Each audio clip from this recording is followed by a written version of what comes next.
Hello जी, आज हम करेंगे CBSE 2025 में पूछा गया MCQ of chapter number 8 trigonometry. तो फटाफट से देखते हैं क्या पूछा गया था।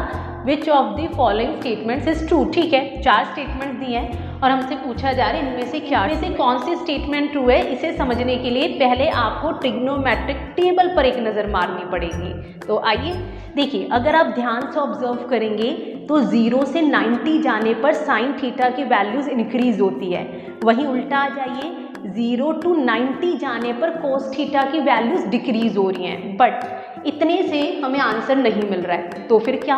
अब ध्यान से सुनिएगा, 45 डिग्री से पहले जो साइन थीटाज हैं उसकी वैल्यूज जो है वो कम है, लेकिन 45 डिग्री के बाद वाले एंगल्स पर साइन थीटा की वैल्यू ज़्यादा है। फॉर एग्जाम्पल साइन 30 डिग्री की वैल्यू साइन 60 डिग्री से कम है। ठीक है, अगर मैं कॉस थीटा को ऑब्जर्व करूं तो उल्टा रिलेशन है।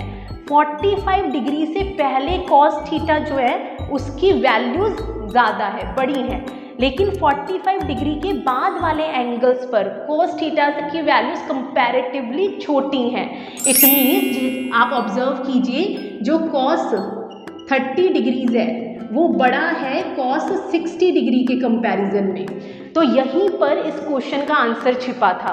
अब इधर आइए, कह रहे साइन 20 डिग्री साइन 70 डिग्री से बड़ा है, गलत, उल्टा ऊपर सी ऑप्शन देखिए, बोल रहा है कोस 20 डिग्री कोस 70 डिग्री से बड़ा होगा। बिल्कुल सही बात। यहाँ पर मैंने आपको यही समझाया है कि 45 डिग्री से जो पहले एंगल्स होते हैं उस पर कॉस थीटा की वैल्यू कंपैरेटिवली बड़ी होती है उन एंगल से जो 45 डिग्री से बड़े हैं या 45 डिग्री के बाद। Bye bye.